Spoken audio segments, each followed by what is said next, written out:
Comment répondre à la question c'est quoi ton projet d'études et ton projet professionnel lors d'un entretien Campus France?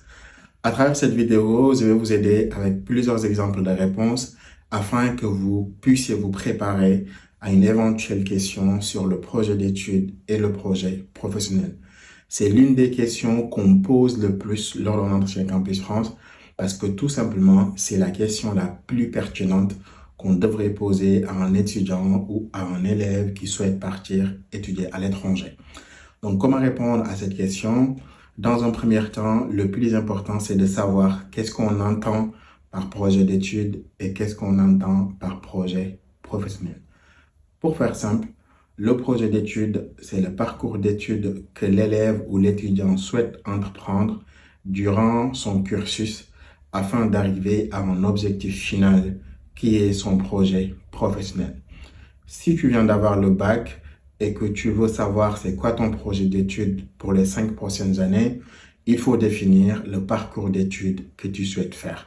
Par exemple, tu viens d'avoir un bac en série S, bac scientifique, tu peux avoir comme projet d'études faire des études en informatique jusqu'en licence et après tu intègres un master en intelligence artificielle ou en data science ou en développement web, etc., etc. Donc, c'est ça le projet d'études, le parcours d'études que tu suis à partir de la première année de licence jusqu'en master ou doctorat. Maintenant, le projet professionnel, c'est le métier que tu souhaites entreprendre demain. Par exemple, devenir ingénieur en data science ou devenir chargé d'études en aménagement des territoires ou devenir médecin gynécologue ou devenir dentiste. Demain est ce que tu vas faire à travers ce métier. Maintenant, si on te pose la question à savoir, c'est quoi ton projet d'études, c'est quoi ton projet professionnel, comment tu devrais répondre afin d'avoir tous les éléments et toutes les chances de ton côté. Dans un premier temps, je prends l'exemple d'un étudiant qui a un bac en littéraire, série L, L2, L', etc., qui a comme projet d'études faire des études de droit et comme projet professionnel de devenir avocat en droit des affaires. Voici un exemple de réponse. Mon projet d'études, dans un premier temps, c'est intégrer une faculté de droit en France.